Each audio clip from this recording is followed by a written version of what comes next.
Welcome everyone. In this video, we will discuss the principle of scientific management given by F.W. Taylor. F.W. Taylor के द्वारा जो scientific management के principal दिए गए हैं उनके बारे में इस वीडियो में हम जानेंगे।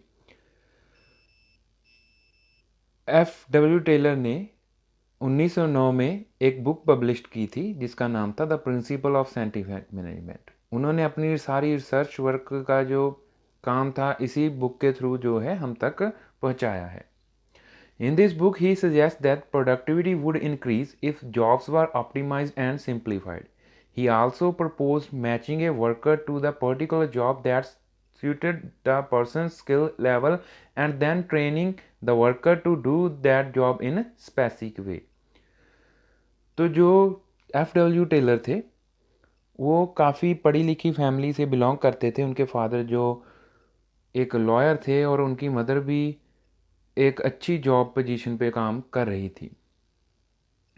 तो अपनी स्टडी कंप्लीट करने के बाद टेलर ने जर्मनी, फ्रांस जैसे देशों में भी काम किया और ख़ुद ये बेसिक रहने वाले पेनिनसुला जो अमेरिका का यूएसए की सिटी है वहाँ पर रहने वाले थे।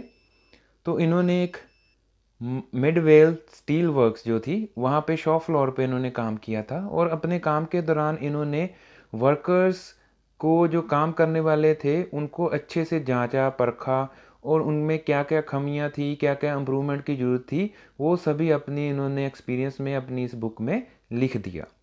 तो चलिए शुरू करते हैं और जानते हैं प्रिंसिपल्स ऑफ साइंटिफिक मैनेजमेंट के बारे में। तो सबसे पहले उनका जो रूल था साइंटिफिक मैनेजमेंट का वो था science not rule of thumb. उनका मानना था जो मैनेजमेंट है वो प्योरली साइंस है, रूल ऑफ थंब नहीं है। रूल ऑफ थंब मीन्स कि अगर हमने किसी ने बोल दिया यस तो यस, अगर किसी ने बोल दिया नो तो नो, ऐसा नहीं है। इसके अलग प्रिंसिपल्स हैं, रूल्स हैं और उनको फॉलो करना चाहिए और साइंटिफिक वे से चलना चाहिए।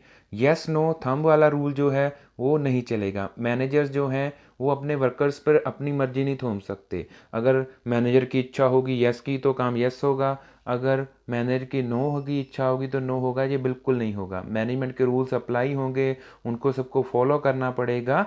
अपने हिसाब से कोई भी मैनेजर जो है वो बिल्कुल भी मैनेजमेंट को नहीं चला सकता। तो उन्होंने कहा था कि जो मैनेजमेंट है वो बिल्कुल एक साइंस है, कोई भी रूल ऑफ थंब जो है उस पर नहीं चलेगा। सेकंड वन था साइंटिफिकली ट्रेंड एम्प्लॉयज़। टेलर का कहना था कि जो हमारे वर्कर्स हैं उनको साइंटिफिकली ट्रेंड किया जाना चाहिए। वो स्टडी करके आए हैं जहाँ नॉन स्किल वर्कर्स हैं तो उनको ट्रेनिंग देना बहुत ही ज़रूरी है ताकि वो अपने हिसाब से काम को जो है कर पाएँ, अच्छे से सीखने के बाद कर पाएँ। क्योंकि सभी ऑर्गेनाइजेशन की अपनी अपनी अलग वर्क जो कल्चर होता है, तो उस वर्क कल्चर के अनुसार ही एम्प्लॉयज़ को ट्रेन जो है करना चाहिए ताकि वो अपने आप को अच्छे से मशीन्स पे बाकी के आदमियों के साथ, बाकी के वर्कर्स के साथ अपने आप को खुद को अच्छे से ढाल लें। तो उनकी ऑन द जॉब ट्रेनिंग भी होनी जो है बहुत ज़रूरी है। इसलिए उनका मानना था जितने भी वर्कर हैं आपके उनकी साइंटिफिकली ट्रेंड जो ट्रेनिंग होना बहुत ही ज़रूरी है। तो थर्ड रूल जो उन्होंने प्रिंसिपल बनाया था मैनेजमेंट का वो था हार्मोनी नॉट डिस्कॉर्ड। उनका मानना था अगर कोई एम्प्लॉई आपसे अच्छा काम करता है, आपके लिए अच्छे से मेहनत कर रहा है, काम अच्छा कर रहा है, तो उसका जो है उसको इनाम भी ज़रूर मिलना चाहिए। अगर वो आपके पास कोई नया आइडिया लेके आया है तो उस आइडिया को सुनना चाहिए, उसका इनिशिएटिव लेना चाहिए और उस आइडिया को अपने बिजनेस पर अप्लाई करना चाहिए। ये नहीं कि आपके एम्प्लॉई आपको कुछ अच्छा आइडिया कोई काम की बात बता रहा है तो आप इस बात पे हो गए कि ये भी हमको आइडिया देगा अभी, तो आप ऐसा बिल्कुल नहीं करेंगे। आपको अपने एम्प्लॉयज़ की बात सुननी चाहिए। हो सकता है वो आपसे आपके लिए कोई अच्छा आइडिया जो बिजनेस के लिए बहुत काम आ जाए, ऐसा कुछ आइडिया लेके आया हो। और बाकी रही बात, जो भी एम्प्लॉई आपके लिए मेहनत कर रहा है, आपके ऑर्गेनाइजेशन को आगे बढ़ने में मदद कर रहा है, तो उस आदमी की, उस वर्कर की जो है हौसला अफजाई होनी बहुत ही ज़्यादा ज़रूरी है। तो उनकी हार्मोनी होनी चाहिए। उनको जो है हर वक्त गाली गलौच जो है डांटना, फटकारना ये बिल्कुल नहीं होना चाहिए। जो आपका अच्छा एम्प्लॉई है उसको शाबाश जो है वो ज़रूर मिलनी चाहिए। तो उनका नेक्स्ट जो प्रिंसिपल था वो था मेंटल रिवोल्यूशन। मेंटल रिवोल्यूशन क्या था, जितने भी आपके एम्प्लॉई हैं वो मेंटली तौर पर प्रिपेयर हो जॉब में, काम में करने के लिए। वो अपनी जो परेशानियां हैं, जो पर्सनल कुछ भी है, वो प्रोफेशनल लाइफ के साथ जो है कंपेयर बिल्कुल ना करें। मेंटली तौर पर वो प्रिपेयर होकर आए भी उन्होंने आज ये काम जो है करना है।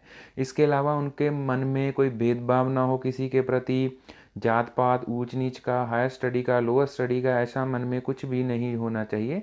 किसी के प्रति कोई भी जो है एक नेगेटिव जो धारा रहती है वो नहीं होनी चाहिए।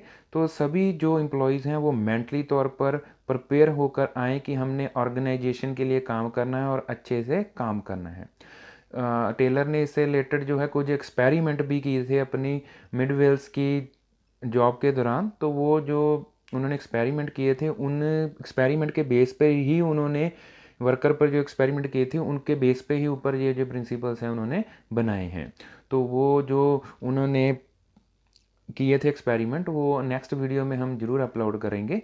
तो उसी के बेस पे मैंने निकाला था भी जितने वर्कर आएंगे वो एक जनरल इंटरेस्ट लेकर आए कि हमने ऑर्गेनाइजेशन के लिए काम करना है, ऑर्गेनाइजेशन को अच्छे से चलाना है। तो इस मेंटल बिहेवियर के तहत आपके एम्प्लॉय जो आपके ऑफिस में, आपकी शॉप में, आपकी दुकान में, आपके फैक्ट्री में काम करने के लिए है तो बढ़िया रहेगा। अगला जो इसका प्रिंसिपल है वो है maximum output not restricted output. Taylor का मानना था कि हमें कभी भी अपनी आउटपुट को लिमिट नहीं सेट करनी चाहिए, हमें मैक्सिमम जाना है। जितनी भी ज़्यादा हो सके हमें आउटपुट अपने ऑर्गेनाइजेशन में करनी है, चाहे वो प्रोडक्शन की हो, चाहे एम्प्लॉय से हो। हमने अपनी मैक्सिमम आउटपुट लेनी है। कोई वर्कर है अगर वो काम कर रहा है तो उससे मैक्सिमम काम कराना है, कोई लिमिटेड काम हमने नहीं लेना। अगर हम प्रोडक्शन की बात करें तो हमें उस प्रोडक्शन की, उस प्रोडक्ट की प्रोडक्शन भी क्या है मैक्सिमम करनी है, रिस्ट्रिक्टेड नहीं, कोई लिमिट नहीं सेट करनी। जितनी ज़्यादा हम उससे प्रोडक्शन कर पाएंगे उतनी ज़्यादा ही हमें प्रोडक्शन जो है, बाकी बातों को ध्यान में रखते हुए जितनी ज़्यादा हम प्रोडक्शन कर सकेंगे, मैक्सिमम आउटपुट ले सकेंगे। जितने भी हमारे बिजनेस के रिसोर्स रहते हैं, मैन मटीरियल और मशीन्स, उनसे मैक्सिमम आउटपुट हमने लेनी है। कोई रिस्ट्रिक्शन नहीं लगानी, कोई लिमिट नहीं सेट करनी। जितनी ज़्यादा हो सके हमने उतनी ही आउटपुट जो है अपने रिसोर्सेज से, मैन मटीरियल और मशीन से लेनी है। तो आपको अगर इस वीडियो से कुछ अच्छा सीखने को मिला हो तो show your support. Please like, share and subscribe इस चैनल को करना मत भूलिए। जितना ज़्यादा आप शेयर करेंगे उतना ज़्यादा हमारा हौसला बढ़ेगा और ऐसी ऐसी अच्छी जानकारी की वीडियो हम आप तक लेके